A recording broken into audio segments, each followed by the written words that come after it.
Good afternoon, everybody. I'm Michael Barkan from NBC Sports Philadelphia, and we welcome everyone to ALS United Mid-Atlantic's annual celebration. I am proud to once again be standing before you supporting the ALS community. And how about our new home here at Live, huh? Is this awesome? Awesome. I just lost $500, but I love it here. It's unbelievable. I'm going to be hitting some of you up for loans. Today, we recognize Asplundh for their incredible support over the past few years. The celebration, yeah, give it up for Asplundh.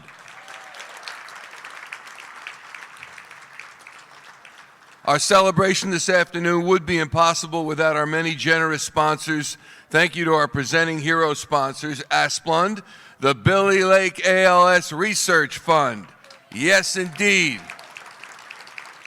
Patty Lake Quinn, Dan Quinn. The Charlstein family. The Farber Family Foundation. And of course, the Philadelphia Phillies. Yeah! Thank you as well to our visionary sponsor, Conservest Capital Advisors. Thank you also to our mission advancement sponsors, BDO, Citizens, Robert Doran, and Loretta and John Russo. You'll be hearing from John a little bit later. Special thanks to Blusa Defense Manufacturing for their sponsorship, which covered the cost of the ramp for today's event. And thank you to our other great sponsors who you see listed in your program book. A special thanks to event co-chairs Steve Asplundh, Matthew Asplundh, and John and Lee Middleton. Thank you very much. As well, we thank our board of directors, the event committee, and the many volunteers and staff. You cannot get it done, something of this magnitude, without the volunteers and staff. Thank you so much. Also, reminder, raffle tickets, they're on sale right now by the registration tables. Sellers will also be coming around to your tables during lunch. Prizes include 4 tickets to the Phillies 2026 opening day against the Texas Rangers, plus an autographed Aaron Nola jersey and stay at the Live Casino and Hotel, as well as, that's a nice package, huh? As well as amazing sports packages with tickets for the Eagles and the Flyers. We got a wonderful program for you this afternoon that includes words from ESPN's John Boog Sciambi, Brian Rosica, and the annual Flame of Hope Awards. To start today's program, please welcome ALS United Mid-Atlantic Executive Director Jeff Klein. Jeff?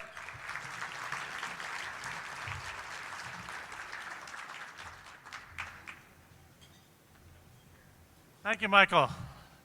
There was a day when I didn't need these, but I better pull them out. All right. Good afternoon. As I say every year, I'm the lucky guy who has the honor of being the executive director of a remarkable organization known as ALS United Mid-Atlantic. On behalf of our board of directors and staff, and most of all, the people with ALS and their families that we are privileged to serve, welcome and thanks so much for attending this year's annual celebration honoring Asplundh.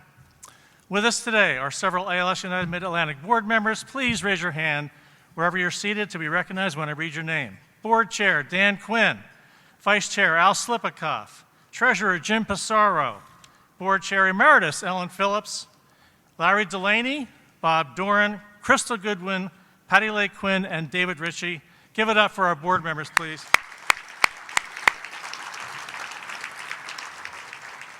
Also joining us today are medical directors of our ALS clinics, generous corporate sponsors and individual contributors, volunteers who raise money and awareness, our friends from the National League East champion Philadelphia Phillies, state legislators Kyle Mullins and Brian Cutler, both of whom have a family connection, our Flame of Hope Award recipients, guest speaker John Sciambi, people currently battling ALS along with family members and caregivers, and of course, representatives from this year's honoree, Asplundh. With ALS, it takes a village. You are part of our village, so thank you so much. Finally, I'd be remiss, because I'd hear about it on Monday, A shout out to our incredibly talented staff, whose dedication to the mission of ALS United Mid-Atlantic is truly phenomenal. Staff members, wherever you are, please raise your hand.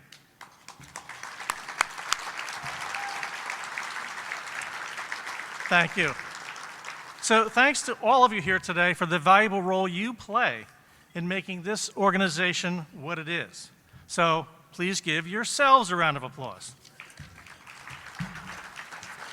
As Michael said, we have an outstanding program for you today that shines a bright light on the importance of teamwork. With ALS, nothing is more important than having a team behind you. And ALS United Mid-Atlantic is truly honored to be part of the team helping patients and families impacted by Lou Gehrig's disease. That team consists of social workers, nurses, an assistive technologist, a PhD mental health counselor, van drivers, and program coordinators, all of whom are ALS United Mid-Atlantic employees. And through 10 regional ALS clinics we work with, that care team extends to neurologists, physical therapists, occupational therapists, respiratory therapists, genetic counselors, and speech-language pathologists, among others. In a nutshell, our team is composed of highly skilled professionals who provide expert care and support to folks who really need it. I couldn't be prouder of what this organization does each and every day to help people impacted by ALS. This year, we are truly honored to recognize Asplundh. As referenced in your program, we were saddened to learn 3 years ago that Scott Asplundh, the company's CEO, had been diagnosed. And as is so often the case with ALS, Scott's disease progressed to the point where he needed to relinquish his duties. The company responded. Scott's family responded. His many friends responded. And so did Asplundh's employees doing fundraisers for the Scott M. Asplundh Fund that he and his wife Holly established with ALS United Mid-Atlantic. When Asplundh became a community and sustainability partner with the Philadelphia Phillies, our partners in this fight since 1984, a hometown company, a hometown team, and a hometown nonprofit, united in a common cause. In a few minutes, you'll hear from Asplundh's board chair, Stephen Asplundh, but I wanted to acknowledge Scott's wife, Holly, who is with us today. Holly, thank you so much, Holly. Now, when it comes to ALS, there is absolutely no better teammate than the Philadelphia Phillies, who have supported our organization for more than 4 decades. Over those years, we've developed close relationships with players and coaches, former players, announcers, and of course, members of the front office staff involved with Phillies charities. I see Sherry Clothier, John Weber, Tony Burns, Michelle DeVicaris, and Scott Nickel. It almost feels like we're second cousins, so thanks so much for all that you've done for us over the years. And of course, we're so thrilled to have Phillies managing partner and majority owner John Middleton and his wife Lee with us today. So without further ado, here is a special video message from the team that they prepared for today's luncheon. For over 40 years, the Phillies organization has been committed to the fight against ALS. The patients and their families are an extension of our Phillies family. The Phillies' involvement with the patients means so much to them. ALS hits home pretty hard for me. It's pretty tough to see. It's a tough disease. Obviously, we wish we have a cure, and hopefully we come by one soon. Through our long-standing relationship with ALS United, we have witnessed the incredible courage and fight these patients have. It is truly an honor to be part of such a humbling experience. The only way you could really fully understand it is if you had it, because people come out giving you that unconditional love and support. These people have had a major impact on me, but I didn't realize how much of an impact I had on them. It's all about seeing something on the horizon and gritting your teeth and putting your head down and just doing it. It's not what you do and it's not what you say, it's the way you make people feel. And in this case, that feeling is hope. The more awareness we can spread, and I think it's great that MLB is doing that, and the Lou Gehrig's Day was awesome last year, and I think that we can get it bigger. The more we can do that, the better it is for everybody. The Phillies are joined by our partners at Asplundh, whose families have been personally affected by this devastating disease. Scott's unwavering spirit and courage have personally moved me and my wife Lee. He is a remarkable person who is an inspiration and a reminder of what determination and grace look like. We thanked our friends at Asplundh for their generous donation and commitment to the fight against ALS. When people talk about the different generations, it tells you the effect that this has on the city of Philadelphia. And you think about that started off on a runway in a hotel as a fashion show. This thing seems to be getting stronger and stronger and stronger. Hopefully we can continue it and it can continue to grow. We are proud to work alongside Asplundh and ALS United to reach new milestones in the fight against ALS. Our collective goal is to see a world without ALS, a world where families no longer watch their loved ones struggle, and where hope replaces heartbreak. Together, we believe that every act of support brings us one step closer to that day. On behalf of the entire Phillies organization, we extend our heartfelt congratulations to Asplundh as this year's ALS United Annual Celebration honoree.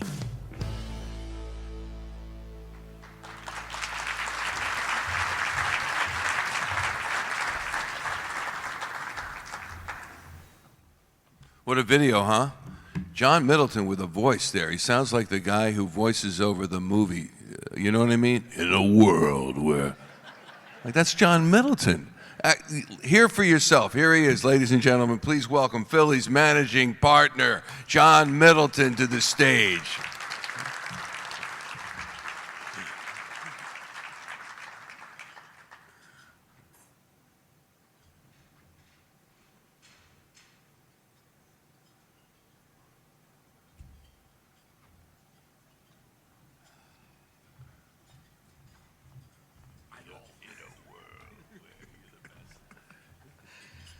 Had my voice described a lot of ways, but never like that.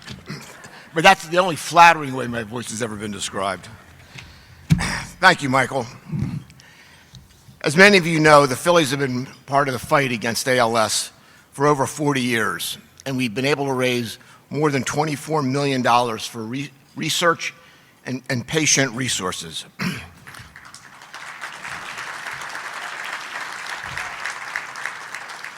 Over the decades, we have been reminded what it means to care, to connect, and to fight for something more important than ourselves.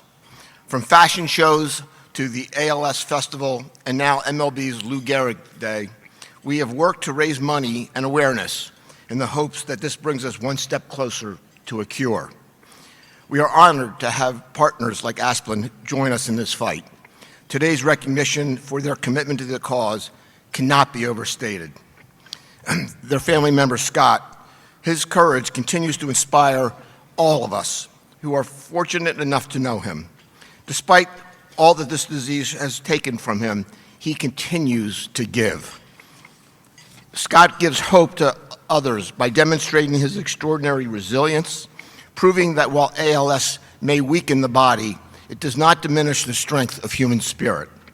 It is a true privilege to stand beside the Asplundh family through this journey, but it is an even greater honor for Lee and me to call the Asplundhs our friends. At this time, I would like to invite everyone from the Phillies to join me on stage as we present ALS United Mid-Atlantic with a check for $800,004.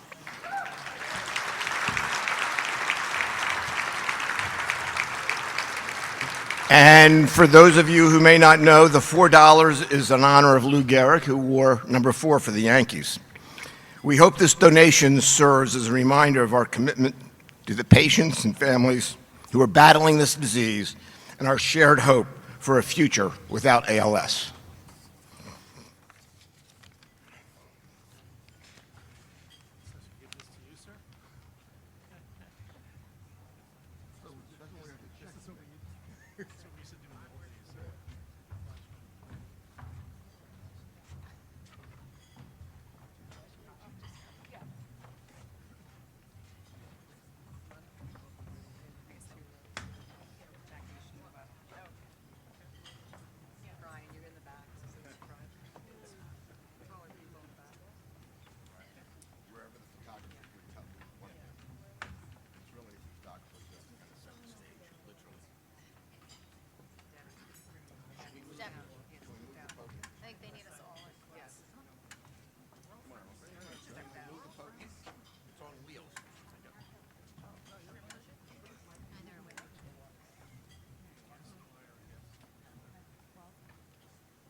Give it up for the Philadelphia Phillies.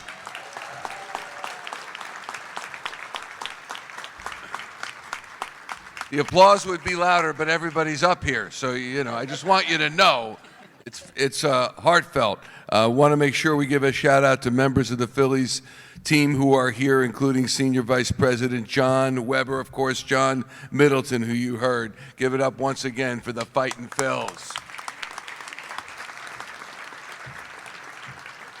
Now, please direct your attention to the screen for a video from Asplundh, followed by words from Stephen Asplundh.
What a video. Please give it up for Stephen Asplundh.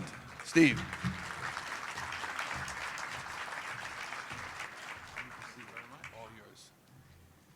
What a great video. That was awesome. Good afternoon. It's an honor to say a few words, and I promise it will only be a few words. Back in the fall of 1928, almost 100 years ago, my grandfather Lester and two of his brothers, Carl and Griffith, started our family company in Jenkintown, Pennsylvania, just a few miles north of here. It was a challenging time to start a business with the Great Depression beginning in 1929. The brothers quickly realized that private tree care wasn't going to be an option, but utilities needed their lines cleared so that they could serve the people in their communities throughout this northeast area. With a lot of work done by many people, we've been able to continuously work for some of our first customers. Pico is a good example of them. Asplundh is a genuine community company, hiring local arborists and working with local utilities and municipalities to provide them with the services they need for their customers. We consider our employees to be our family. It is amazing to see how many multiple brothers, sisters, cousins, and their children work in our operations. With help from our utility partners, we strive to provide long-term employment where they live. Many of them will work their entire careers for us in their same hometown. I believe our customers, our management, and our employees work towards this goal. A long time ago, a phrase was used that our employees have orange blood that emphasizes this fact as a true family community business. As the business grew and spread across the country in the decades that followed, it retained those values of family and community, hiring local workers to work in the communities which they lived, providing good jobs and safeguarding access to affordable electric power. Over the years, a number of the descendants of the three founders have grown to over 200 family members with their spouses and children. So it's quite a large family. Their ages range from our second generation, we still have some of our 90-year-olds, to children that were just born a few weeks ago. But more importantly, Our orange blood family of employees in our business have grown to over 37,000 people working throughout North America and other places. We are blessed to still have these individuals that want to make our family and community better. There are many people and many causes to mention, but that'll have to wait for another time. Today, we are proud to have partnered with both the Philadelphia Phillies and ALS United Mid-Atlantic. While Asplundh has always given back to our community in so many ways, this new partnership has given us the opportunity to make a genuine impact on funding ALS treatment and research. It has meant so much for us to be able to bring attention and aid to the disease that has affected our family directly, which you heard. It has been energizing to be part of this effort for both the immediate family and everyone at Asplundh who has contributed a lot of time and money on behalf of this. So I'd like to thank you on behalf of those people for this recognition. We all hope to someday cure this terrible disease, and in the meantime, at least provide some support and resource to bring awareness and fight in the battle. Thanks again.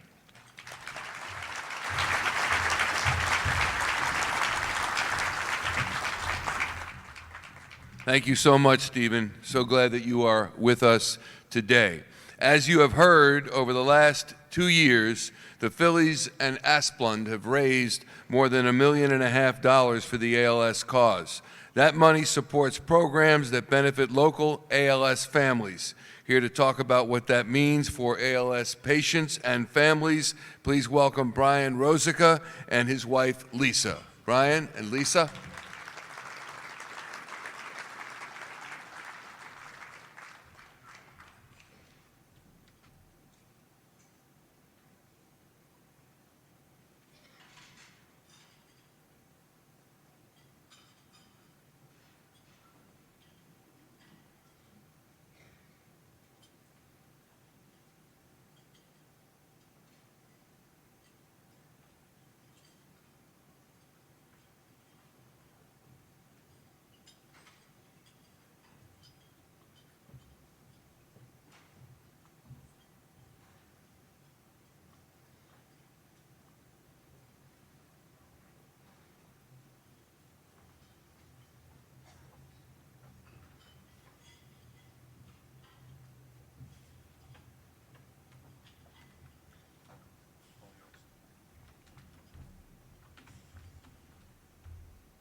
My kids, who are absolutely adorable, saw me working feverishly last night to finish this speech.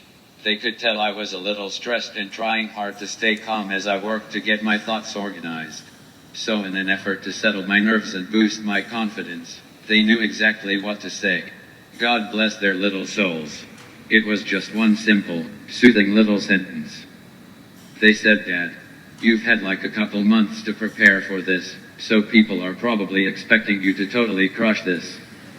That little nugget could not have been more helpful, and the exact little shot in the arm I needed.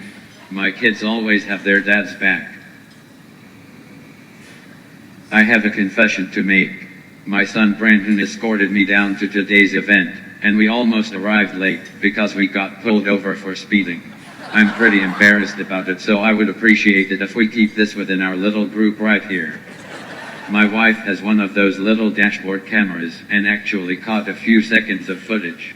I thought you might be interested in seeing it, so I quickly inserted it into my presentation.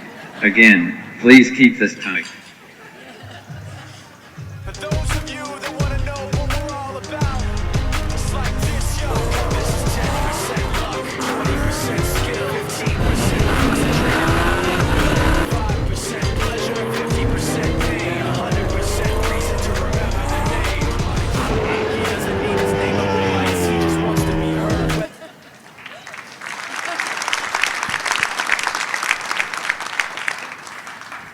don't know.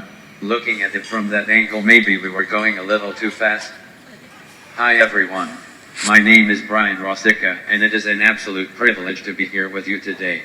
I had to cancel my 12 o'clock Pilates session, but that's okay because I'd much rather be hanging out with you guys. Just a little bit about me, my family, and my diagnosis. My wife Lisa and I live in Doylestown, along with our 3 kids. Prior to ALS, I lived an extremely active lifestyle. I quite literally never sat still.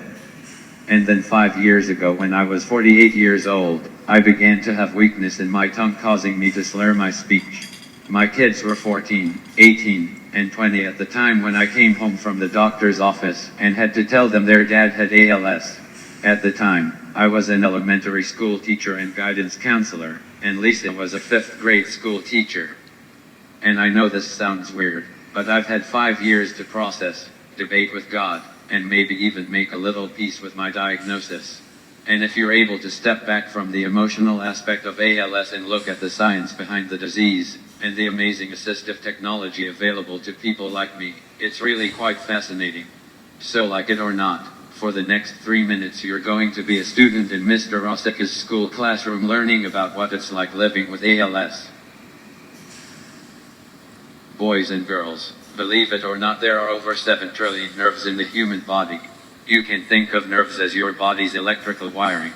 They carry signals between your brain and the muscles of your body.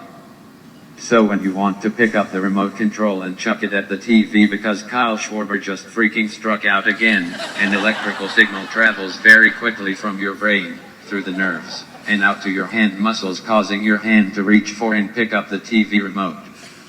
Since I have ALS, my brain still tries to send that signal to the muscles, but the nerves no longer work, so the muscles never get the message, and my hand won't reach for the remote. So all I can do is just stare at the TV and give Schwarber a really dirty look and hope he somehow senses my rage and disgust. People often want to know what ALS feels like. The easiest way for me to describe it to you is to imagine I asked you to sit as still as you possibly can, and not to make a single sound. Kinda like a snowman. Now imagine I snuck up behind you and pinched your skin really hard. Would you still feel it and want to smack the crap out of me? Of course you would. Then imagine I told you a very funny joke. Even though you couldn't laugh out loud, do you think you would still think it's funny in your brain? Of course you would. What if you were really hungry and I walked past you with a warm slice of your most favorite pizza? Would you get hangry? Of course you would. Having ALS is a lot like that. I still feel when people touch me, so hugs are the absolute best. I still think silly jokes are hysterical, and when I'm starving I still want to throw down a whole buffalo chicken hot wing pizza. I'm still the exact same person, only ALS has asked me to sit very still and be very quiet. For diseases like ALS, technology is hugely important. I have this absolutely amazing computer that speaks for me. I simply look at a keyboard on the screen. The computer follows the pupils of my eyes, and it selects the letters. It was not easy at first, but I stuck with it and I practiced for months, and right now Toby is set to give me just 1/3 of a second to find the letter I want. So by the time you can count to 1, I've already typed 3 letters. And just like your iPhone, it has word prediction built right in. If I didn't have it, I wouldn't be able to tell people when I'm hungry, or that I have an itch, or even to tell my kids I love them. And oh yeah, with a little help from AI, I was able to recover my actual voice. And just to clarify, I mean artificial intelligence. Allen Iverson had absolutely nothing to do with this. Are you ready to hear it? Okay, let's fire this bad boy up. Oh man, there you go. That's so much better. My kids love hearing my real voice. For people living with ALS, technology is their best friend. As you probably know, Major League Baseball honors Lou Gehrig and raises awareness to ALS by having a special day in June every year at ballparks around the United States. In fact, a couple of years ago, I was lucky enough to be asked by the Phillies to come out onto the field for Lou Gehrig's day and throw out the first pitch. And guess who I got to throw it out to? None other than the Bryce Harper. My hand actually touched his, and I got some of his sweat on my hand. I'm never washing that hand again. Not ever. By the way, I wish I could say I was the star of the show, but that title definitely goes to my wife, who danced on the dugout with the Philly fanatic. The Phillies have absolutely set the gold standard for their commitment to raising awareness to ALS. They are first class through and through, and their relationship with ALS United Mid-Atlantic is critical for working towards a cure for those of us fighting right now and those not yet diagnosed. Fortunately, ALS is an extremely rare disease, so most people don't know anyone personally who has it. And because of this, the amount of funding and attention that is given to ALS research is far less than other more well-known diseases. And if not for organizations like the Philadelphia Phillies or incredibly generous and compassionate companies like Asplundh, we would be so much further behind.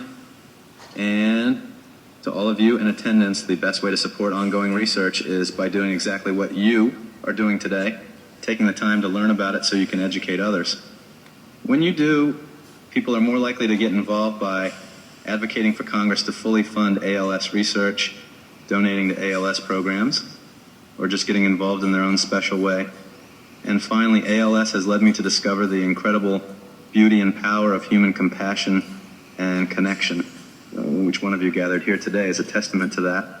Thank you so much for coming out to this awesome celebration assembled by ALS United Mid-Atlantic. It is a symbol of our collective commitment to fighting ALS. Cheers, everyone.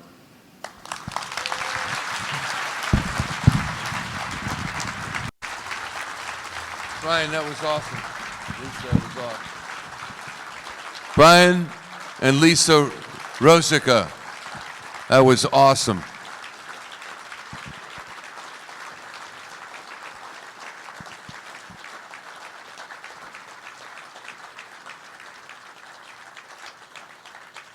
Thank you so much, Brian and Lisa, but certainly Brian for that presentation. And we've all been involved with the ALS Association, but to hear Brian put it in those words about what it is like to be him and to be most, if not all, ALS patients was spellbinding.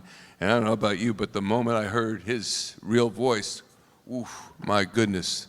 And I just hope and pray that someday we get to hear him speak it from his own mouth again, because that was beautiful.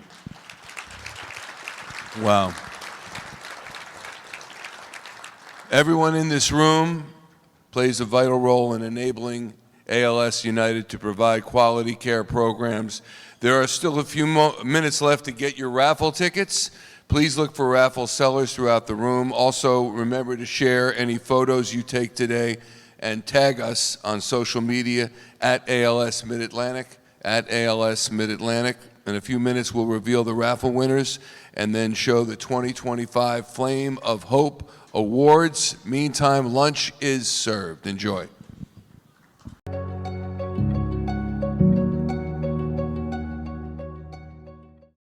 Ladies and gentlemen, direct your attention to the back of the room. Through the door on your right, here he comes from the Galapagos Islands, the Philly Fanatic.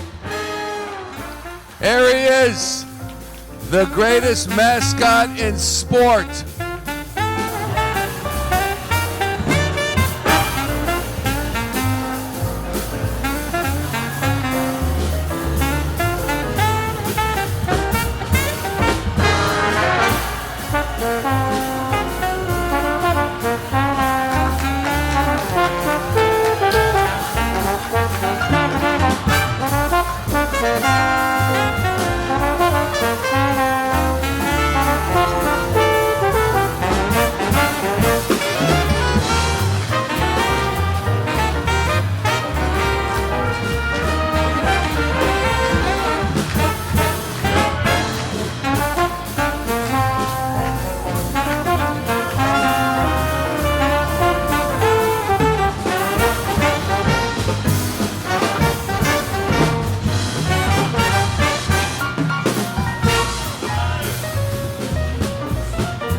mix some terms here. We're calling an audible, mixing a football term with a baseball. Gentlemen, John Weber, will you please come to the stage? John Weber has been a key person with Phillies Charities that's worked with us for, well, John, you can share with the first year, but you're on to other things. John's, they had a better looking replacement for you, I just want to say. That was a bad joke. I'm sorry, Bonnie, sorry. But John, on behalf of all of us, we put together the montage of your presence with us for all the festivals over the years. You're a special guy. We knew we would get tears. We were counting on it. But from all of us to you, Ellen brought Kleenex. John, thank you so much. Thank you. Thank you.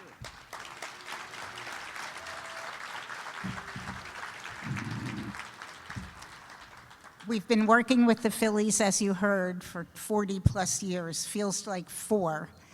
But we're glad that we have been able to expand our reach and meet so many new people.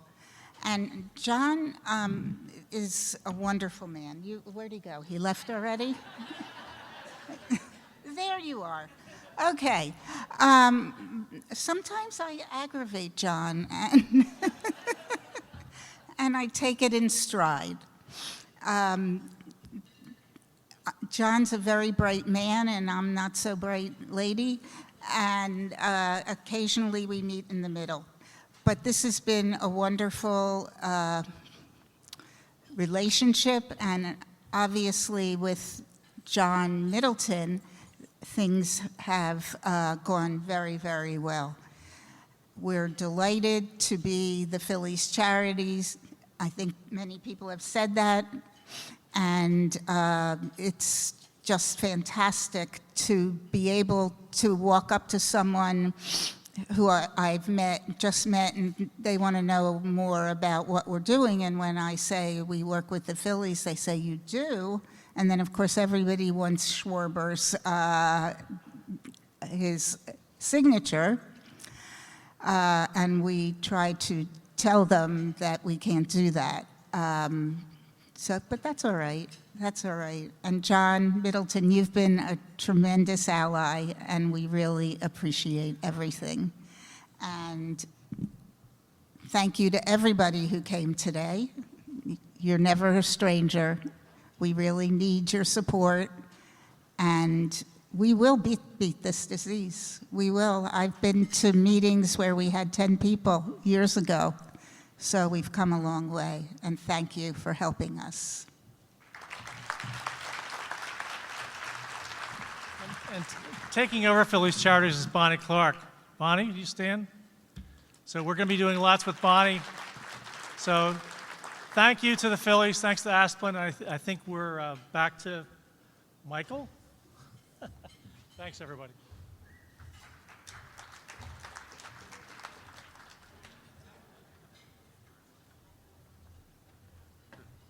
Ellen walks around with that bag. She's got tissues in there, keychains. I don't know what. It's true. Just walks around. She's set at the Wawa though, ready to go. And the Kleenex. Anyone needs a Kleenex? It's right here. But John Weber, congratulations. I see you staring at that beautiful framed picture. Is it, really? Oh my God! I planned it like that. But if you don't know John Weber, the first word that I think about with John Weber is kindness. And in a world where you can be anything, being kind first is the bottom line to all of us, I think, in this room. So, John, congratulations. Well deserved. Also, just about Ellen Phillips, who we all love. If you don't know Ellen, she's a board chair emeritus. Lost her husband, Alan, to ALS some years ago, and really started the Phillies' foray into the ALS Association. And every year, Ellen gave the speech to the players, and to see the players who always have something else to do, they're in training, they got to go to batting practice or fielding practice or pitching, and they were bolt upright listening to Ellen talk about what befell Alan and what befalls all our ALS. We used to call them pals, persons with ALS, which I love because you all are our pals, but just beautiful. And Ellen started it all with Bill Giles and then David and certainly John and Lee. So it's awesome. Thank you. That's all for Ellen. Flame of Hope Awards now honor individuals who truly embody the mission of ALS United Mid-Atlantic, advancing care services, championing advocacy, driving research and innovation. These awards have become a cherished tradition at our events, shining a light on those making a meaningful difference in the ALS community. And I'm honored to introduce a special video that highlights this year's advocacy honoree.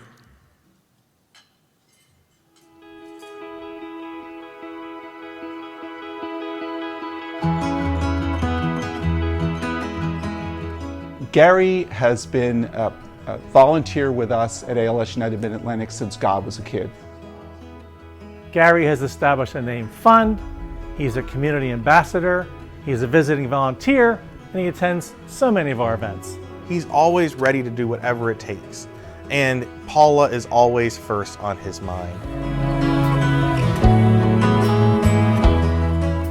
Gary knows what it's like to take care of somebody with ALS 24/7 because he did. He is a staunch soldier in our cause to try to get funds for our organization and enact changes to help the ALS community. He uses his story to make a difference. And as a result, we've seen progress in ALS research. We've seen new drugs be developed, and it's because of the powerful advocates of people like Gary. We met Gary in Harrisburg on our first visit to advocacy. He was everywhere. For advocacy, Gary has done wonders. He has helped get bills passed. He has helped get funding. Gary just exemplifies that we are all stronger united. For us, Gary's like a utility infielder. You put him in any position and he performs. So Gary, this day I'm declaring you an honorary staff member of ALS United Mid-Atlantic. Congrats on this award, buddy. So richly deserved.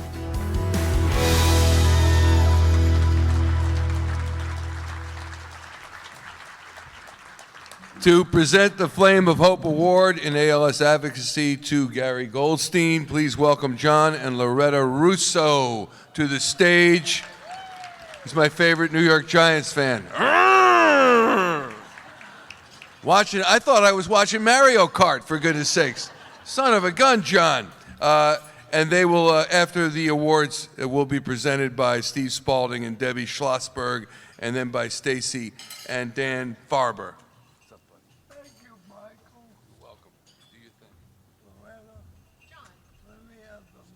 Oh my God, you people are in for a treat.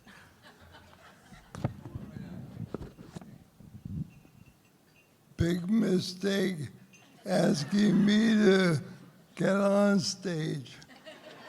I'd like to start out with a few observations. Dan, I'll take the Rangers Flyers tickets. I'll even give you $100 for them. Let me see my list. Gary can wait.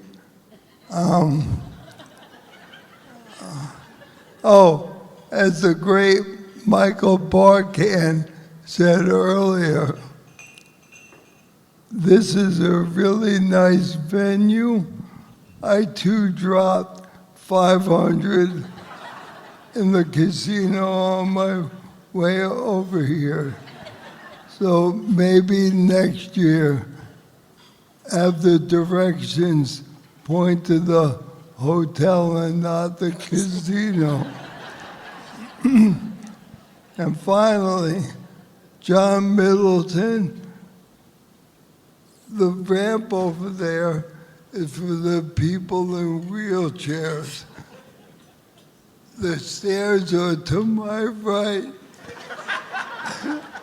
I couldn't help it, sorry. And now on to the real purpose here. That's it? You good? No. Look, my ballot must have got lost in the mail. Gary still won. I always thought of him as a guy with good hair, a bright smile, and pretty dapper, I don't know.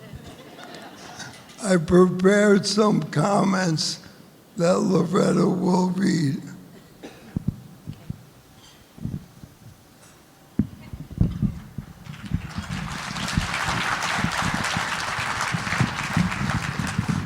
So you can only imagine if John has turned over the mic that he is really tired, because that man can talk. So, good afternoon. John and I are very pleased to be here today as we celebrate ALS United and the great people involved in our community. It's our privilege to announce and introduce the 2025 honoree for the Flame of Hope for ALS Advocacy, our dear friend Gary Goldstein.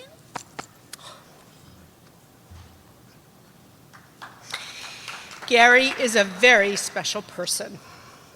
We met him when we were on a lunch break in the cafeteria at the House of Representatives in DC many, many years ago.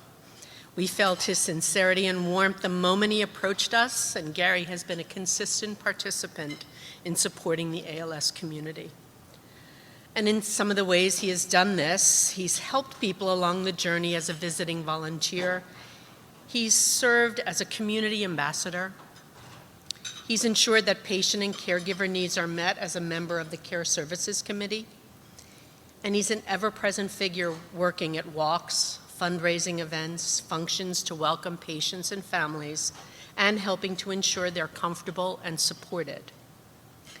And he remains active in both state and federal advocacy, which I can tell you is like sometimes hitting a brick wall, but you just push through it. And finally, he established a named fund to honor his wife, Paula, who succumbed to ALS in 2013. That said, it's with sincere gratitude. Oh, so sad. No, I'll finish. My God, you don't want to hear him anymore. That said, it's with sincere gratitude that we represent the many he has helped through the years as we welcome a true mensch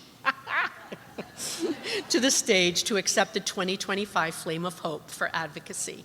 Please, please put your hands together for Gary Goldstein. Oh my God. Thank you. Love you.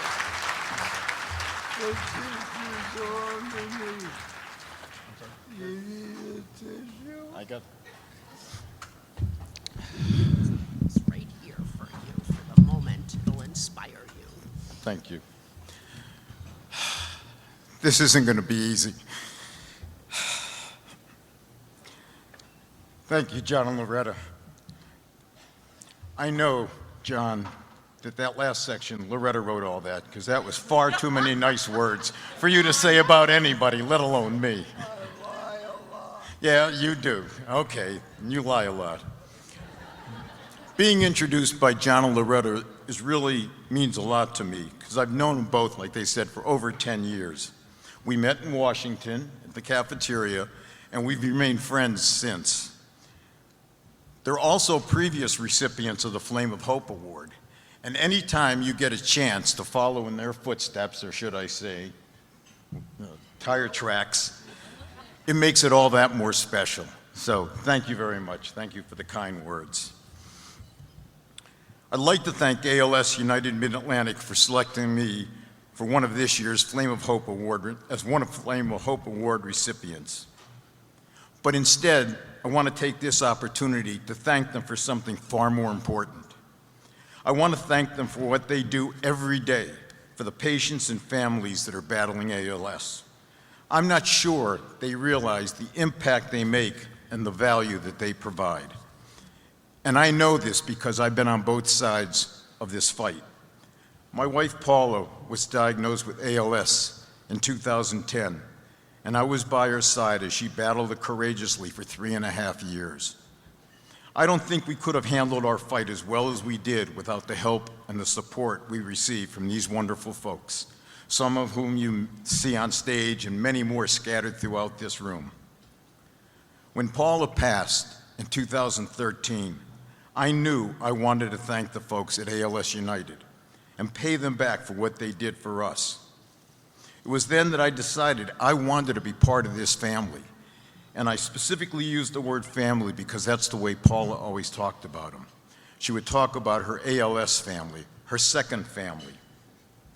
So since 2013, I've tried to be there for our patients and their families, whether that means volunteering at events, at functions, at walks, or going to Harrisburg and Washington and meeting with legislators to fight for our patients and to be their voice. And I'm very proud to say that with all the great advocates we have, including Loretta and John, we've been able to do some pretty good things. We've gotten a lot of legislation passed, and we've gotten more benefits and more services for our patients. I learned the value of volunteering at a very young age. Both my parents were very active volunteers, and they showed my brother and me the importance of volunteering. They made us realize that anybody could be a dues-paying, card-carrying member of a club, a group, an organization, whatever. But if you truly want to make a difference, you have to give of yourself, your time, your effort, and your caring. But I wouldn't be here today if it weren't for my hero, my late wife, Paula. I was by her side.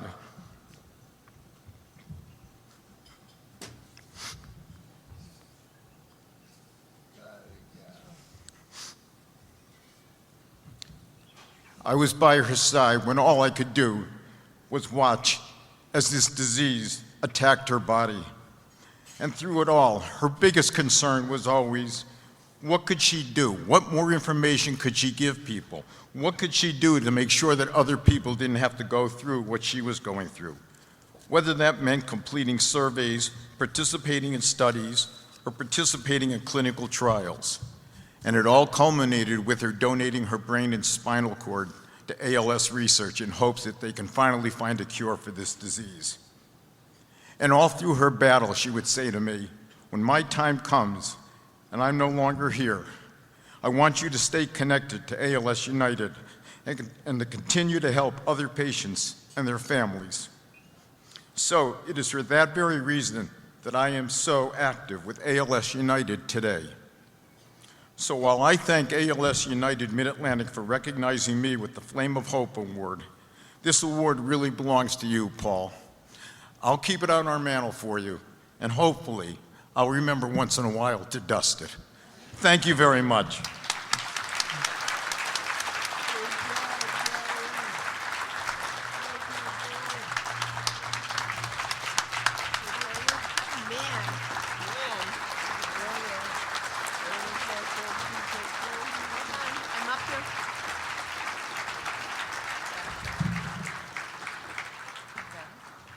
Oh, wait, and before we finish, someone else has something to say. That's very important. Don't leave, Gary. There's something happening.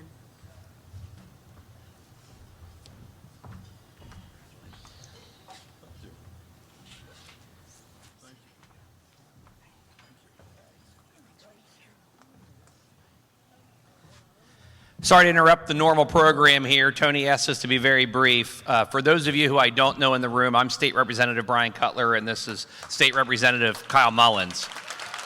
And we both have a very personal connection to Lou Gehrig's disease. I first met Ellen when I was 15. And at that time, both my parents had been diagnosed with ALS. And I have since went into a career in healthcare, and then ultimately I ran for the state house.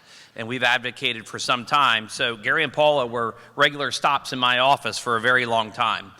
And one of the things I always told the advocates when they came up was, tell your story. What's your why? Why are you here? And the why always has been, at least for me, and I think I can say this for Kyle as well, is that so someday in the future, someone will not have to come and talk about Lou Gehrig's disease because it's been cured. That is the ultimate why. And that is absolutely worth clapping for. The important part of that, though, is we have a lot of patients at this time who still need care. We live in Pennsylvania. Pennsylvania had the highest number of deployed military personnel, and for those who are not aware, our military veterans are twice as likely as the average population to develop Lou Gehrig's disease. So that is why this advocacy is important. We need it at the state level, we need it at the federal level, and for some time, we worked on a line item with Tony and Ellen and the team to ensure for direct patient care, and we've been successful in that. But Kyle and I undertook a new initiative recently, and it really was centered around all of the great clinics and the medical and health institutions and the research centers that we have here in the Commonwealth. So I appreciate your advocacy. I'm gonna let Kyle come up and we're gonna share this announcement together because it's been a long time coming.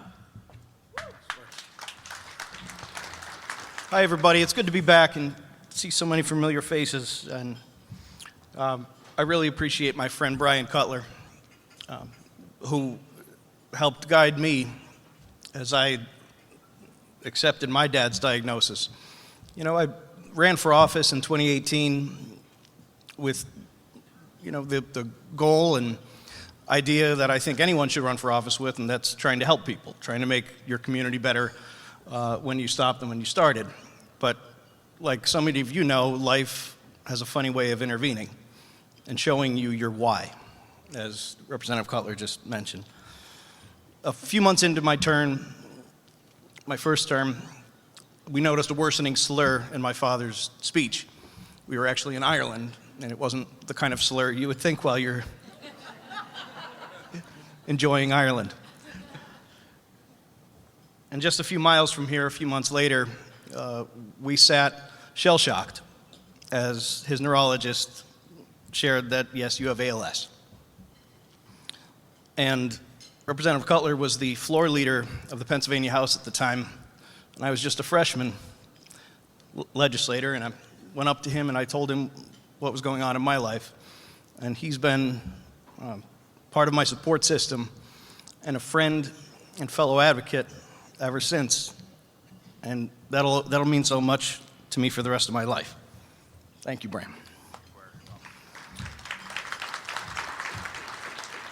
So although we lost Dad in 2022, I never lost hope because of the amazing researchers and clinicians working at our world-class institutions throughout Pennsylvania and throughout our country to try to make this a livable disease, a curable disease. But that doesn't happen without adequate funding. It was during that point in my life that I went into Governor Shapiro's office in his first year in office and said, it occurs to me we don't have, as a state, the direct skin in the game when it comes to funding our research institutions.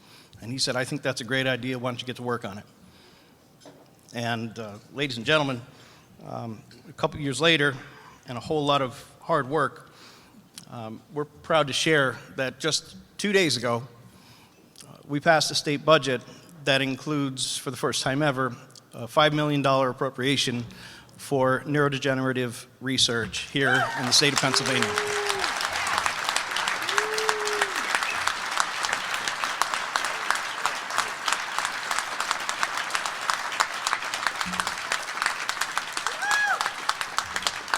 You know, sometimes you feel that the only, outside of the hope or promise that your particular faith here on earth gives you, hope exists in research. And those doctors and clinicians and researchers who I met at this table, the real rock stars in my world, who are the ones who will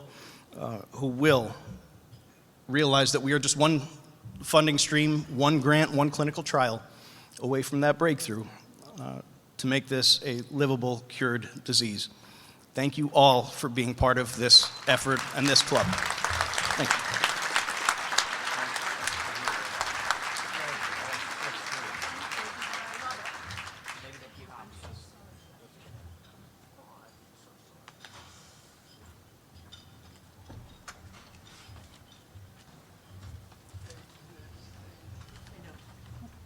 Get John off the stage.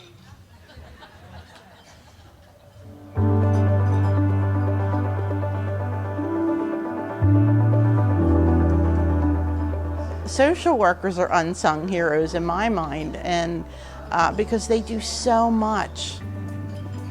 You're getting a hospital bed for us tomorrow? Yes. So, Kathy Valentino was a social worker with Joan Dancy and Friends, and she also worked in coordination with ALS United Mid-Atlantic. She's able to bring a perspective on patients' lives and family dynamics and true needs within their home at every stage of the disease.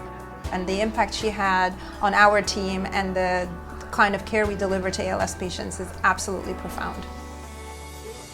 She is the one who took me under her wing when I started and really taught me about identifying the needs of our patients, their concerns, their worries, how to, continue to maintain quality of life and really make them feel heard.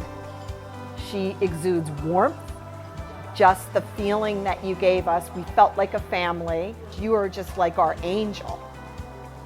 It's one thing to collaborate and say, well, we're collaborators. It's another thing to truly collaborate for the good of those living with ALS and their families and loved ones. She was a huge part of establishing that relationship, building that relationship over the years, and then passing it forward to the next generation. I know our families will miss her smile, her encouragement, and we are so grateful that we had so many years with her.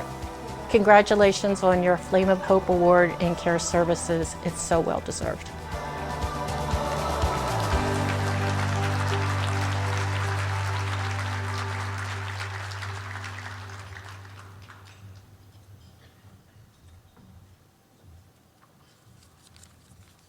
All right, well, following that amazing news, is that the most amazing news?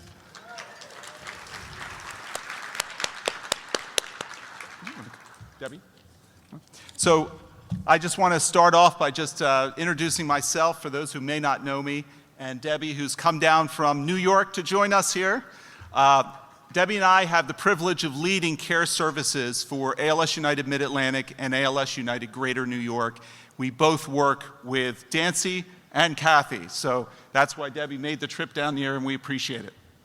I want to start off by asking the folks at the Dancy table and Dr. Sedaris' team to stand up and be recognized.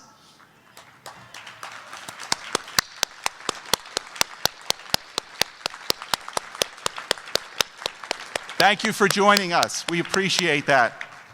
Folks, you're looking, when you looked over there and you look up here, you're looking at proof positive of the power of collaboration in making a difference in the lives of those living with ALS and their loved ones. And we want to thank those who have participated for years and years in this collaboration, all the way back when Ellen originally got together with Sean and got this thing going, that today we continue to enjoy this, and this is passed forward generation to generation. So, we are here today to honor Kathy Valentino. I thought about it and I was like, what does one say about a force of nature like Kathy? Well, I asked a few people, and here is what they told me, and I added a few myself. Steadfast and dependable, honest and trustworthy, authentic, dedicated, compassionate strength, and my hands-down favorite, just a good egg. I would hope that any of us, after a lifetime of that kind of work, would have somebody say those things about us, Kathy. Kathy, you may never know what a difference you've made in so many, many lives, but you have. And for that, we express our gratitude and our admiration. I'm going to let Debbie step forward to make a few comments, and then I'll bring Kathy on.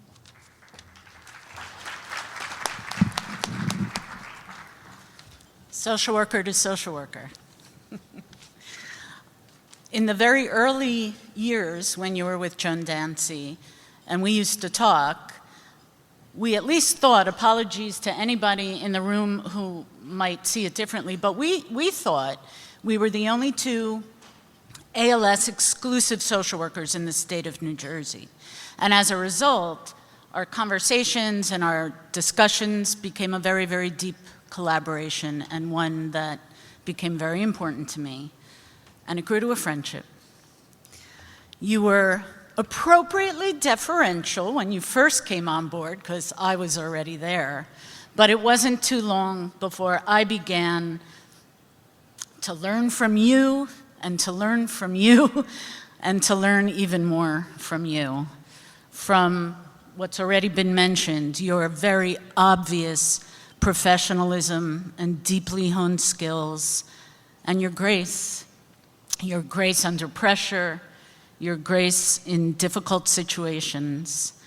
And I just cannot thank you enough for playing such a huge and formidable and formative role in establishing the foundation for excellence in ALS social work care in the state of New Jersey. It's no less than that. And I'm so, so happy for you today, Kath.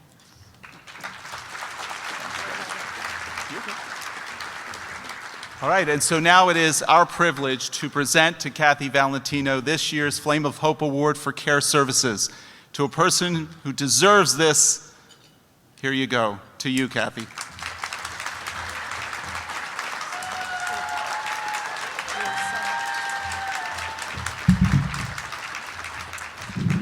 Okay, the tissues. I'm going to need the tissues. Just kidding. I can't thank you enough for this honor, and I'm so grateful that Debbie was here, because our foundation covers Monmouth, Ocean, and Middlesex counties, which kind of combines both chapters, what used to be chapters, so I can't thank you enough for being here. So for those of you who don't know, I'm part of a foundation named the Joan Dancy Foundation, and that foundation started because a person with ALS, which is how everything begins, with one person. Joan Dancy had ALS, and she lived in Monmouth County, and she was in her 50s, and she was originally told by a psychiatrist that she needed to go to a psychiatrist instead of going to a regular doctor, because there was nothing wrong with her. And she knew there was something wrong, and she kept pursuing and pursuing, and finally she was diagnosed with ALS. She then came to the Penn clinics in Philadelphia, and after her disease progressed, she realized there wasn't enough services locally for her. So she approached Ellen Phillips, and her team gathered to decide to start the Joan Dancy Foundation so there would be more services locally, and so she would have them relentlessly, just a grassroots. We always say we're a grassroots organization. So my gift as a social worker has been to work for the Joan Dancy Foundation, because it's one of those organizations that had eliminated all the red tape. So as a social worker, a family needed something, and I could say to our board and our executive director, Sean, and my coworker, Pat, this family needs this, and the answer was always yes. Here it is. This family needs this, give it to them. They need a ride somewhere, give it to them. So I can't ask for a better job as a social worker than that. Along with them, again, I've been blessed to work with New York and Philadelphia and ALS Mid-Atlantic now, and one of my highlights was I was able to attend the advocacy days in Washington. So I accompanied a family that wanted to come, and Sean had our executive director said you should go with them. So I was able to go to advocacy days and speak to the, use our voices to try to be heard, which is very important. For those of you who've never done it, I encourage you to do so because it's the only way things change is if you raise your voices. I also want to thank the Hackensack Meridian team at Jersey Shore. They accepted our foundation into their realm to offer the most comprehensive options to the families with ALS. We both offered clinic options, but because our foundation was involved, then we were in the homes. So those families got the best of everything. And that team has committed themselves to try to make everything better. When you start out as a social worker, you don't do it to gain recognition. You do it because you're called to do it. I began my career in a unique way. I was lost. I was working for the government. No offense against government jobs, but I wasn't happy. And I decided to volunteer my time. I'm a piano player, so I volunteered my time in a nursing home. And while I was there, a woman came up to me and said, "You should be a social worker." To which I said, "What's a social worker? I don't even know what they do." So fast forward, I became one, and my first job was a hospice social worker in Hunterdon County. For those of you who don't know, it's farm country in New Jersey. I met my first ALS patient there, and that was many years ago, and there were no resources. And I remember at that time being so profoundly frustrated by that. Like, here's this family, they had nothing, no resources, nothing to help them. So fast forward to today, there are more resources than ever, starting with ALS Mid-Atlantic, ALS New York, and ALS TDI, which is also being honored today. And it proves that your voices are being heard and you're seen and acknowledged for your fight for those resources. So here are some of the lessons I've learned while I was doing this work. As a new ALS social worker, I went to visit a person in a facility, and they were using a Tobii Dynavox communication device. I went into the room boldly, and I wanted to get really close to the person, so I moved things around, and only to come to realize that I had moved his device so he couldn't communicate with me. So as you can guess, I never made that mistake again, and he was so gracious, and he did not banish me forever from the place. He said, no. Eventually, he was able to tell me, "You can come back. I'll let you come back. It's a mistake." Another person, when I went to visit them, I told them I was a social worker, and they said, "The last thing I need is a social worker."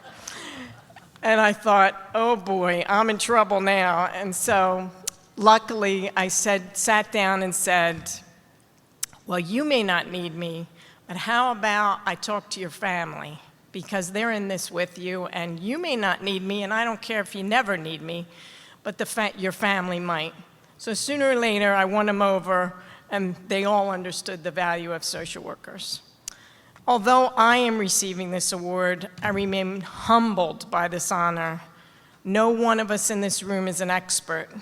Each individual person living with ALS and their families are the experts in their care.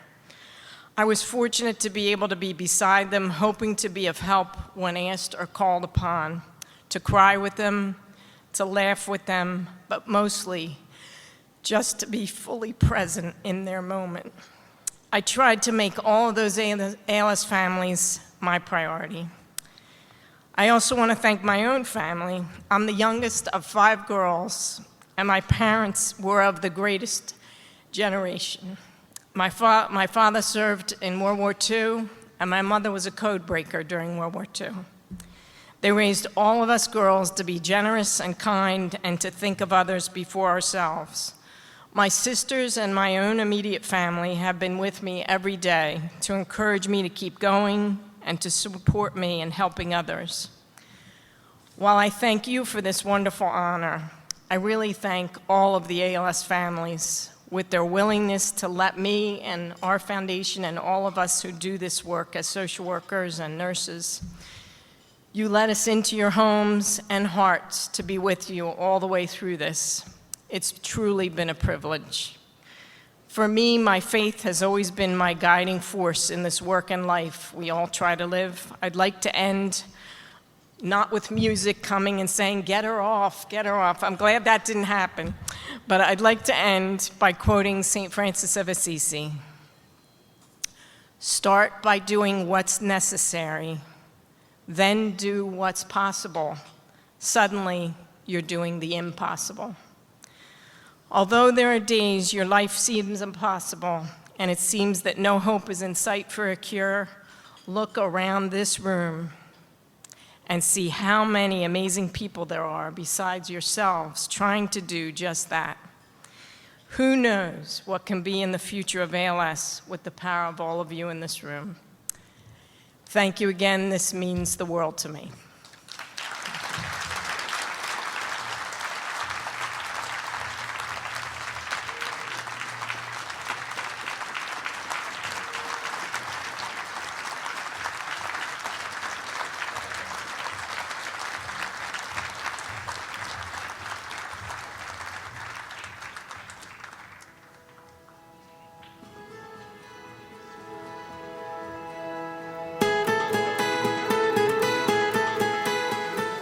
ALS TDI, they're an amazing organization. They're the foundation, basically, of research with ALS. Organizations like them and what they do builds the building blocks for where research in ALS will ultimately lead to treatments and a cure. We are so excited to work with ALS TDI to continue our mission to support the best in ALS research. This relationship with our friends at ALS TDI shows our collaboration and how we're united to find new treatments and a cure for people with ALS. The partnership is double the resource and people to help battle this disease. At this time last year, I was failing. I am living proof that research works. It's my privilege and honor that we're able to honor them and their work and continue to encourage others to support them as we do, so that we can see this work come to fruition and do great things for the people we serve. On behalf of all of us at ALS United Mid-Atlantic, I want to congratulate ALS TDI for receiving the Flame of Hope Award for ALS Research.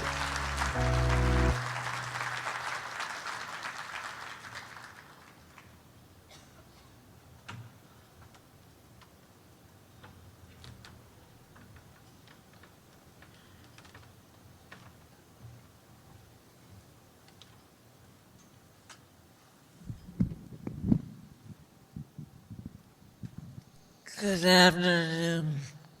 I am Stacy Lewis Farber. And I am Dan Farber. So, before we begin our little talk about ALS TDI and ourselves, I want to talk about what the last group talked about, Steve, Kathy, and Debbie. They talked about collaboration. Well, this past month of May, ALS Awareness Month, we met Debbie in DC. We were collaborating together as we lobbied on Capitol Hill, going from congressman to congressman, from senator to senator, collaborating with Debbie, and we really enjoy being with her and learning from her and lobbying together. So we really appreciated that and seeing her today. So that was an amazing time together. So we will begin. Oh, by the way, I'm not going to go as long as my friend John over there and take the mic for at least a half hour. Right, John?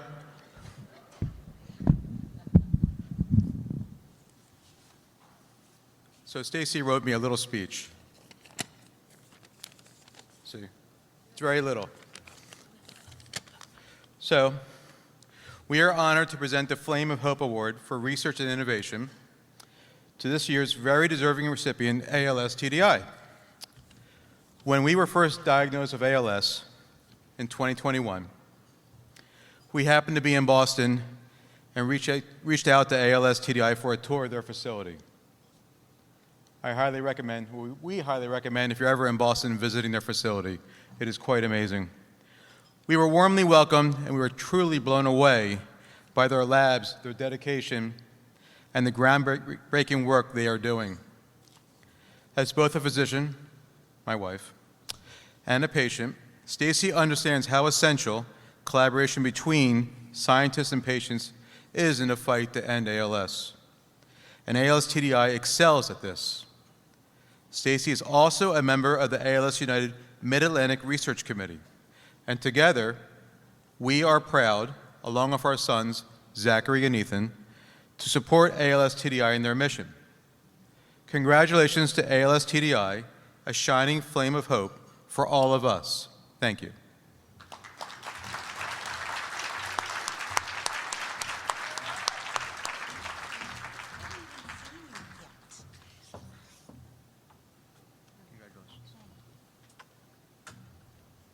Oh my gosh. Hi everybody, my name is Carol Hamilton. I'm representing, along with my colleague Michelle Dupree, who's being shy in the back of the room. Look at that. I'm presenting. Thank you. Are you gonna like hold it for me there until? You want me to? Yeah. Okay. It looks good. And you're wearing ALS-TDI purple. That's our brand too. Michelle Dupree is here as well from ALS-TDI. And before I say anything else, let me just say I've known Kathy for years. I see Pat Schaefer back there from Joan Dancy, who I've known. I've known Stacy for years. I've known and loved John for years. I'm sitting with Brian Cutler. I'm sitting with Zach Simmons. Ellen Phillips, wherever you went, you have been like the name in ALS for years. This is a room that matters. My goodness, thank you, ALS United Mid-Atlantic, to Tony and to Steve and to Jeff and to Carla and to Lissy and to everybody I've ever met and to the entire board who I think is sitting in the front here. Thank you for bestowing this honor upon the ALS Therapy Development Institute. You are just incredible to work with. Right now, back in the lab that Dan referenced. So the ALS-TDI, ALS Therapy Development Institute, is the largest independent ALS research institute in the world. We have 38 scientists right now working full-time in a 16,000 square foot lab to end ALS. That number and those square feet will be growing soon. Can't wait to update you on that next year. And part of the reason we can do that is because of ALS United Mid-Atlantic, because they are such incredible partners in all of this. I have been in the world of ALS for a teeny bit over 20 years, and for decades, the community has been begging for collaboration across stakeholders in ALS. It really kind of wasn't happening for a long time. Take a look around you. Think of the people I just mentioned. I see Dr. Sedaris over there. In this room, ALS United Mid-Atlantic has gathered together clinicians, people living with ALS, research organizations, patient care organizations, pro sports teams, large corporations. That's how you lead in this field. They have brought together everybody so that we can each do our pieces of the puzzle. I can't do what Kathy Valentino does. She can't do what we do. What you need to do is bring together these people who are caring and brilliant and compassionate and kind and hardworking and willing to do what they do best so that the others can do the rest of it. And together, we will meet this disease with the power and the level of urgency that it requires. And back at ALS-TDI right now, we have automated a number of our systems as we develop biomarkers for this disease and as we address therapeutic development. Now that's a flame of hope, right? They are using help that this group of people in this room has given us to speed up drug development in ALS. On behalf of everybody at ALS TDI, thank you, ALS United Mid-Atlantic, for being incredible partners in our shared mission. And thank you to all of you for playing that piece, that puzzle piece that you are in this fight. Thank you.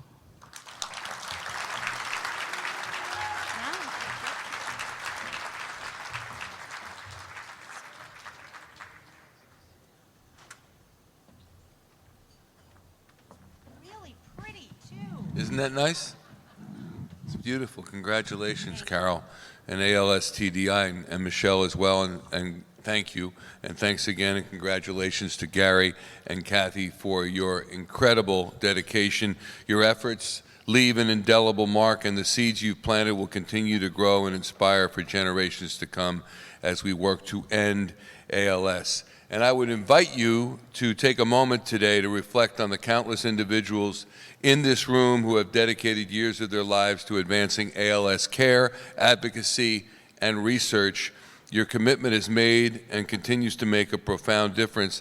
And I would also say, and add to that, when you leave here, talk about what you experienced today to your friends, relatives, and those who might be uninitiated in the ways of ALS care, what is ALS, etc. You know, pass it along, because it is an underserved, terrible disease, as we know.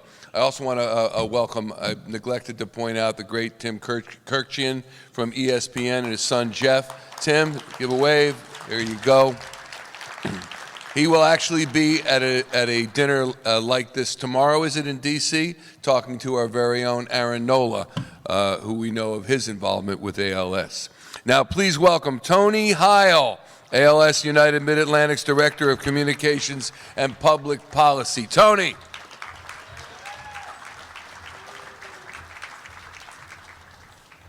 Thank you, everybody. I've been furiously trying to shorten my speech to just ALS bad, money good, give now. So thank you for my speech. As Michael said, my name is Tony Heil, and I am proud and honored to be named as the next Executive Director here at ALS United Mid-Atlantic. Great. Hold the applause so that we can get through this. No, I appreciate it. There's been a lot of milestones in the last few months for me, as some of you may know, and that includes our big advocacy win. And the most important milestone for me personally happened yesterday, as I marked 20 years since I met my wife Karen, who is here today. So I just want to.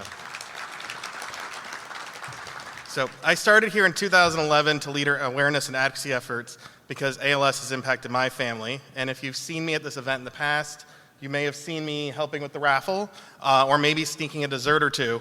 But today I get to share my story. And before I do, as Executive Director, it's important that I say thank you to some of the people here today.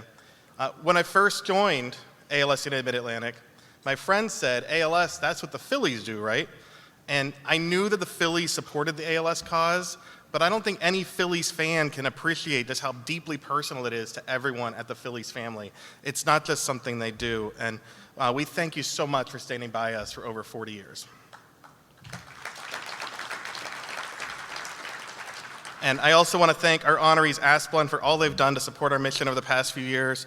You've left such a lasting legacy for Scott, Holly, and not just for the entire Asplundh family, but the Asplundh company. When I see orange, I think of us, and I'll think of you every day. Now, I'm saying, if you can keep applauding, we're going to be here a long time. But I also want to thank our staff and board for placing their faith and trust in me, and for all that they do year-round for ALS families. Not only have I learned so much from you, but I learn so much every day. And I especially think of Ellen Phillips, who has set an example to always be kind, to be grateful, and to do the most good with the time you have.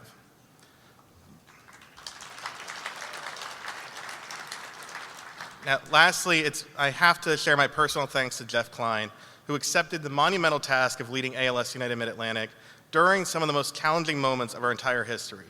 We honestly might not be here today without your leadership.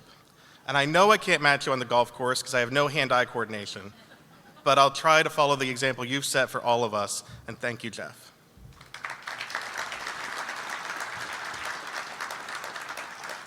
So I'd like to share my story and vision with 3 Toms, and I'm sorry to the Phillies, this does not include Tom McCarthy, but I do love him too, he's fantastic. See, ALS first touched my life 21 years ago when my grandfather, Regis Heil, tripped at the 50th birthday celebration for my father, Tom Heil. It was probably not his first symptom, but it was the most obvious. Within a few months, he was diagnosed with ALS by a specialist in Pittsburgh. My dad became the lead caregiver for my grandfather. My grandparents clearly needed guidance as the symptoms worsened. And my grandmother, Bertha, which you don't hear many young people named Bertha anymore, she was rather small and she physically could not do many of the things that he needed. So I often think about how much better our lives, and especially her life, would have been if we knew Ellen Phillips and the Phillies back then. I have to add a little bit of context about my grandparents because they're not really the key part of this story, but my grandfather was a Navy veteran who served at the end of World War II and overseas in places like Guam, and he never really talked about himself because he always put my grandmother first, and also because she never let him get a word in edgewise. He called her his girlfriend every day, all the time, until ALS took his ability to say anything.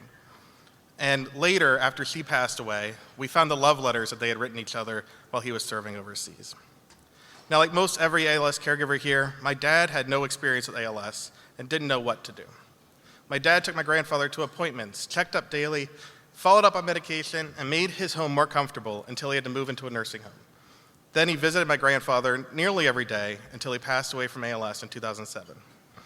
Our work for this ALS cause is also for the thousands of caregivers like my father who sacrifice their time, energy, and money every day for the people that they love. My dad rarely taught me through his words, but he always taught me through his personal example. He did what needed to be done out of love, and now I have the opportunity to continue this work out of love as well. I wish my parents could be here today. They live 300 miles away in Pittsburgh, so it's hard for them to get here. And thankfully they are. Mary and Tom Heil, the reason I'm here.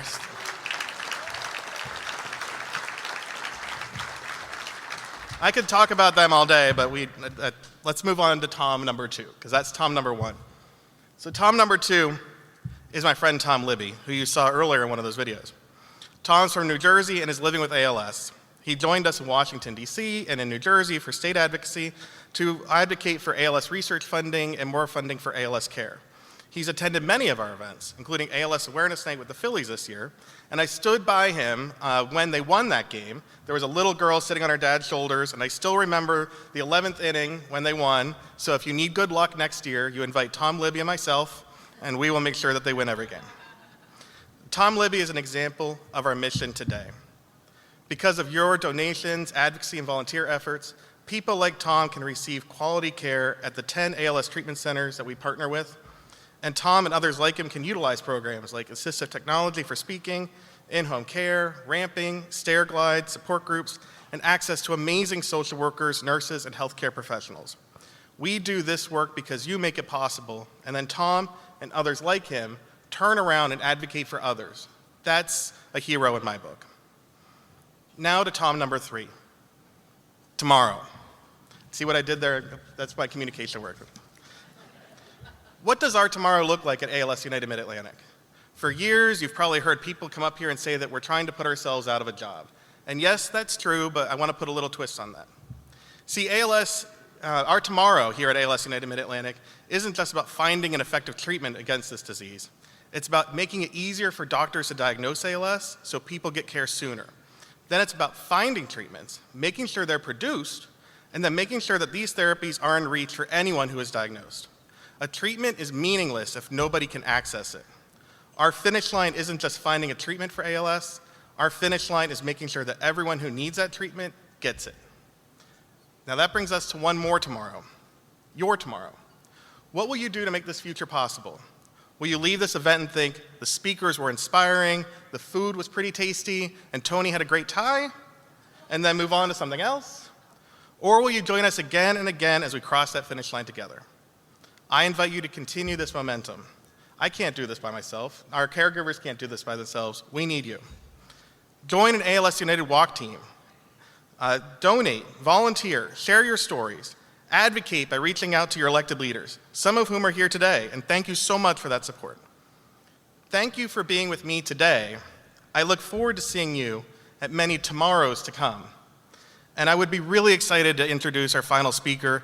I think John Scambi is awesome. He commented on my winning games on MLB The Show, so I really like him for that personal reason. But I have someone who can do it even better, and to introduce that person, I'm excited to introduce another surprise guest, U.S. Senator Chris Coons. Oh, he's here. Oh, there he is. We both have amazing hair. Thank you, Tony. Thank you, everybody, for an incredible lunch today and for all the service you have provided, for all the advocacy you've led, and for all the ways in which you give hope. John, thank you to you and everybody from the Phillies family and to the Asplundh family and this entire community for your service, your support, and your contributions, and your advocacy. I'm the co-chair of the ALS caucus in the United States Senate, alongside Senator Lisa Murkowski of Alaska.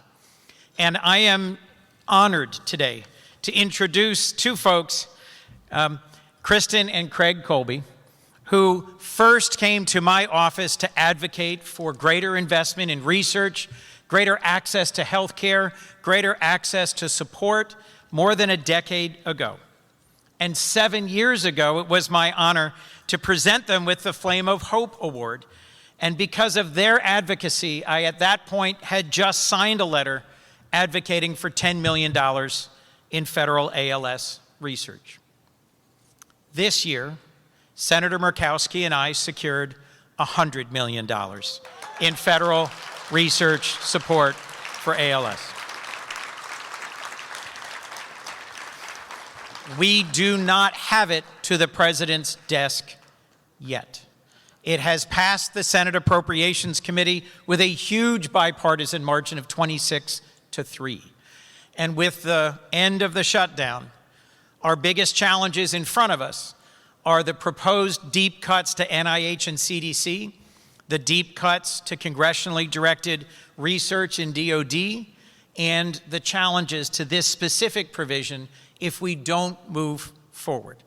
So, as you heard from your great state representatives from Harrisburg, who made a wonderful announcement today about state investment, our federal partnership needs to be every bit as sustained and strong. At a time when access to quality, affordable health care is one of the most important issues in Washington, specifically fighting for access to ALS research and treatment for our veterans is the focus of a bipartisan bill Lisa and I have introduced and are advocating for. Sustained access to medical research through the Department of Defense. I'm the senior Democrat on defense appropriations, and this year we put $40 million into the CDMRP program, and I am very optimistic that will pass. But for us, the big prize is reauthorizing Act for ALS at the $100 million level and sustaining those investments year after year. So whether you're from New Jersey, Pennsylvania, or Delaware, please do as this amazing couple has done year after year and go and visit, haunt, press, push, demand of your legislative representatives, whether in Trenton, Harrisburg, or Dover, and especially in Washington, that we invest. Because to act on ALS is to address cruelty, to fight against one of the most devastating and cruel diseases humanity has ever known. This is a cause that has meant a lot to me over many years. My chief of staff and my brother lost their father and best friend to ALS, but my best friend now has it, and my best friend is the head of pediatric. He was the head of pediatric orthopedics at CHOP, and he has performed his last surgery. We've been best friends since we were 15. I was best man in his wedding, and his incredible wife, Mary, can only hope to be the sort of powerful, passionate, capable caregiver that Kristen has been. To know people living with ALS and to know people caring and loving for those with ALS is to know hope, determination, and passion in the face of cruelty. So to all of you, thank you for what you do and for the hope you bring to so many in our nation. Let's keep working to end this cruel disease. Now it is my honor to introduce to you an amazing couple known, I suspect, to most of you. Craig and Kristen and their caregiver, Adam, thank you so much for all you've done to open my eyes to the urgency and the importance of this work. Ladies and gentlemen, let's give them a rousing round of applause and welcome. Thank you.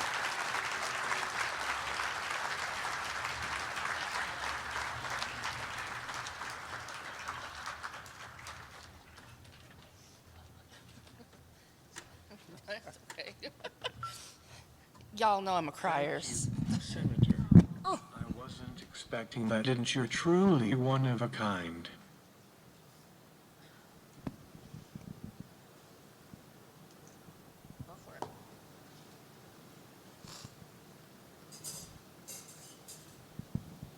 Hello everyone.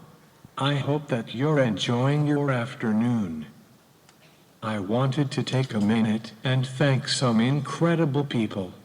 Just over 17 years ago, I would be told that I have ALS and that I have a short time left. As hard as it was to hear that at just 33 years old, there was a group of people that wouldn't give me a chance to think about the doom and gloom. It started with my wife Kristen. She has always been there and has supported every decision that I have made. I love you, Kristen. I then would meet the team now called ALS United Mid-Atlantic. I can't thank them enough for always being there. The most important people are the ones that don't get enough credit. To anyone that has been a caregiver, please know how special you truly are. Okay, now I get a chance to talk about your guest speaker and my friend John Shamby, or how most know him, Boog. I used to watch a lot of baseball, and my favorite night to watch was Wednesday night on ESPN. I loved listening to the announcer and especially loved a segment called 90 Feet with John. If you have never seen the segment, John would walk with a featured player from third base to home plate asking questions. This is how I learned of what I consider to be the best voice in baseball. In 2016, I would meet the manager of accessibility at Yankee Stadium. She gave me her business card and said whenever you want to come up to a game to let her know. So the following season I called her and said that I would be coming up for Red Sox versus the Yankees game. She asked if I could get there early and I of course said yes. When we arrived, she would escort us to the field and give us seats behind home plate. I was in heaven meeting my hometown team players, and some Yankees too. I looked over past the batting cage and there was John. So I asked Kristen to yell out, "Boog." I told her that I would love to get a picture with him, and he came over and couldn't have been nicer. He would grab some players and introduce them to me and get some pictures. I was so caught up in the moment that I didn't realize that Kristen and John were talking. I later would learn that John figured out in 5 minutes what took doctors 14 months to figure out. I would also learn about one of his close friends. Tim had passed away of ALS. From that moment on we would build a friendship, not only with John but also with his friends, that would keep Tim's memory alive. We would stay in touch and meet up at games and at events. John is not one that just talks about helping to make a difference. He continuously brings awareness and funds to help families that need help. Every year you can find him getting managers and players to wear ALS t-shirts. John now has what most would consider the best announcing job in the business with the Chicago Cubs. John, I knew that the room would be filled with Phillies fans. so I thought it would help to wear this jersey and remind you of home. I know that you will absolutely enjoy your speaker today, so please welcome my friend and the man with the golden voice, John Boog Shambi.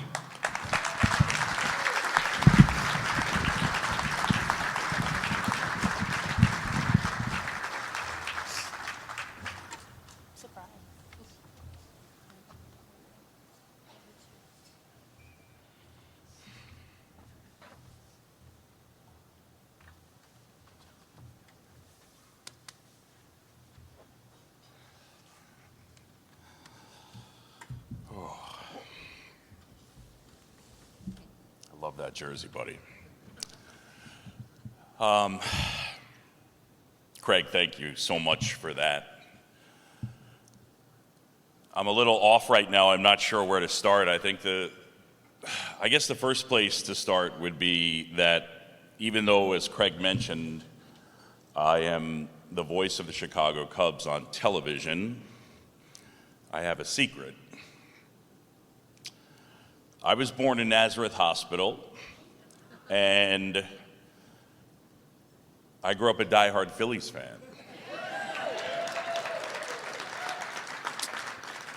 My parents met at Drexel, and my mom worked at the Bloomingdale's in Jenkintown, and we lived in Elkins Park. I think I saw it there. Is that Greg Gross? Yeah. NLCS, I think he had 3 pinch hits, 1980. That was my team, 10-year-old me. Oh my gosh. And in 1998, I got to meet Tug McGraw, the late Tug McGraw, at the All-Star game. And it was at a restaurant bar. And he was there with the late Darren Dalton. And I had gotten to know Darren because the year prior, I was an announcer with the Marlins when they won the World Series in 1997. So I said hello to Dutch, but I didn't meet Tug. Eventually, maybe a little bit of liquid courage, and I went over and explained to Tug that probably the best day of my life was when 10-year-old me was jumping up and down on my mom's bed, and the Phillies had just beaten the Royals in the World Series. And stone-faced, he looked at me and said, "Thanks for making me feel so bleeping old." My grandfather was head of construction for Veterans Stadium. I still have 2 Veterans Stadium seats at my house in Chicago. When we were 7, I moved to New York City. I moved to a little place called Roosevelt Island. It's a sliver of land underneath the 59th Street Bridge. And it was kind of like the island of misfit toys. So I grew up in New York, and there was a whole bunch of kids. There's this one kid that I met, and Craig mentioned him, Tim Sheehy. So Tim became one of my closest friends in childhood. And yeah, we stayed close throughout time. On Roosevelt Island, he went to college. I went to college. He had these buddies that played in a band, and he gave me a tape, and it was Hootie and the Blowfish. And Tim was diagnosed with ALS in 2005. And one of the things that you come to find out very quickly for a lot of people are the cost of care can be just crushing. And we needed to figure out a way to help Tim and Katie. And so on this island, Roosevelt Island, there's one street. It's called Main Street. So we decided to form a 501c3 called Project Main Street, where we would raise money to help give care to people living with ALS. And today we still run Project Main Street. Tim lost his battle with ALS at the age of 38 in 2007. Still today, I get an opportunity to advocate, to raise awareness, to try to use my platform, and to try to make people aware. I echo the sentiments from so many of the people that have come up here. I wanted to steal little pieces, whether it's just that this disease is tragically underfunded, or the idea that we just need to make more people aware of the existence of it. I try as best I can to continue in Tim's memory, but at the very least I get a chance to push forward. And the biggest thing that I've learned in trying to be of service for Project Main Street and people living with the disease is you come to find out that as the disease moves on, so often people's worlds get smaller and smaller because you lose the ability to move and the ability to communicate. And so just by being here, your presence, your willingness to be involved, there's an element that you're saying to people living with ALS, I see you. And one of the biggest things, research, financial assistance, but I think for so many of the people living with the disease, it is, I see you, we didn't forget about you. And that's the thing that really stays with me. And there are plenty of people, Tim Kirkchin was mentioned, my colleague at ESPN, he lost his brother Matt to ALS. There are so many warriors that we've lost, whether it was Pete Frates, who was the founder along with Pat Quinn of the Ice Bucket Challenge, Phil Green, and people like Craig who are still fighting, people like Sarah Langs, people like Steve Gleason, people like Scott Asplundh. As an aside, I did want to say, Brian Rosica, the description of what it's like to have ALS will stick with me for the rest of my life. If somebody says a joke, I am sitting there thinking to myself, that was funny. I still want to crush a buffalo cheese pizza. I still get hangry. Yeah, that was an incredible gift to give the people in this room, to let them know what it's like to live with ALS. Last thing that I just wanted to say is I love being up here and standing with the Colbys and Adam, and I really love the idea of ALS United. It was alluded to earlier, but I think that one of the things that we have to continue to do to push forward is to be united and continue to pull on the same rope, because it is going to take everyone, and it's going to take collaboration. And all I can say is that I'll continue to use my platform to raise funds for research, for care, for awareness, to help people through Project Main Street in any way that I can. I'm honored to be here today. I'm ultimately a Philly kid at heart, and I'm really grateful that I was asked to be here. And I want to say to all the different people suffering and fighting ALS that are in this room, I just want to say thank you for being here, and we see you and we love you. Thank you.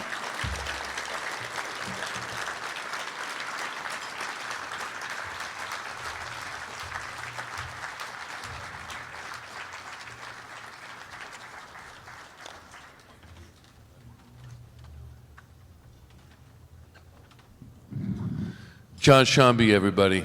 That was awesome. We see you and we love you. John, if you work on your voice a little bit more, you could be something in this business. Just a little bit, bring it, it's a little high, but if you can bring it.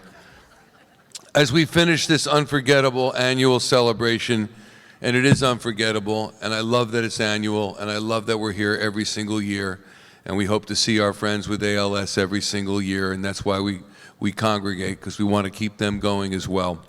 I want to remind you to make sure that and this is the key thing, someone needs to take home the floral arrangements, okay? If you remember one thing I've said, someone needs to do that today, or I'll get beaten.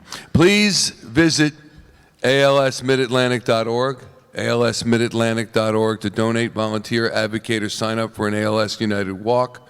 Today we saw what Asplundh and all of you have made possible in the fight to end ALS. Think about what we can accomplish if we continue to work together. Please make your plan to support ALS United Mid-Atlantic today and throughout 2026. And almost as important, as I mentioned earlier, talk about what you've seen today, talk about our friends with ALS, talk about what we're doing to try to defeat this disease. Thanks for being with us. Have a great day, everybody. Great weekend.